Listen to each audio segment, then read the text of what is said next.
Murray and His Marvellous Guitar by Kathleen Warren. Murray was sitting outside Wiggle House playing his guitar. The other Wiggles had gone out and everything was still and quiet. Suddenly, the big red car drove up the road. Anthony, Greg and Jeff beckoned to Murray. "Come on," they cried. "We need your help. Bring your guitar and get into the car." "What's the matter?" Murray asked as he did up his seatbelt. "You're needed at the seaside," replied Greg as he started the big red car.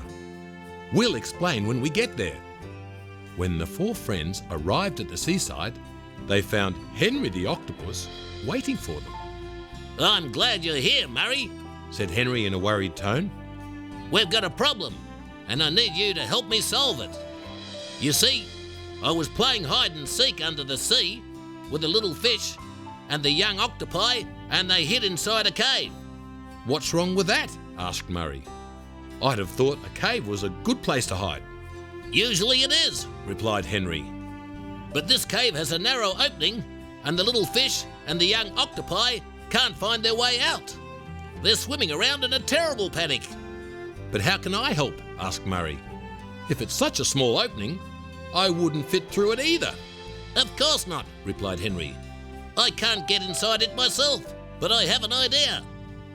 At first, I thought my underwater big band could play so the fish and the octopi would hear the sound and work out where it was coming from. Then they'd be able to find the opening again." "So what went wrong?" asked Greg. "The band is too loud," Henry replied. "The sound echoed all round the walls of the cave, and the little creatures didn't know where it was coming from." "So they became more and more confused?" suggested Anthony. "That's right," agreed Henry sadly. "But I still don't know what Murray can do," puzzled Jeff. "If you swim down and play a gentle melody on your guitar, it won't echo all round the cave and confuse the little creatures. They'll know exactly where it's coming from." The Wiggles nodded, "and they'll find their way out again," Greg agreed. "That sounds like a great idea. Ready, Murray?" Murray dived into the deep water. He soon found the cave with a narrow opening and called gently to the little fish and the young octopi. "Hello," he called. "It's Murray here, and I've brought my guitar. I'm going to play a pretty little melody, and if you listen carefully, you'll be able to work out where the sound is coming from." Murray began to play Fruit Salad, softly and clearly, and one little fish popped its head out of the narrow cave opening. "That's it," called Murray encouragingly. "Out you come."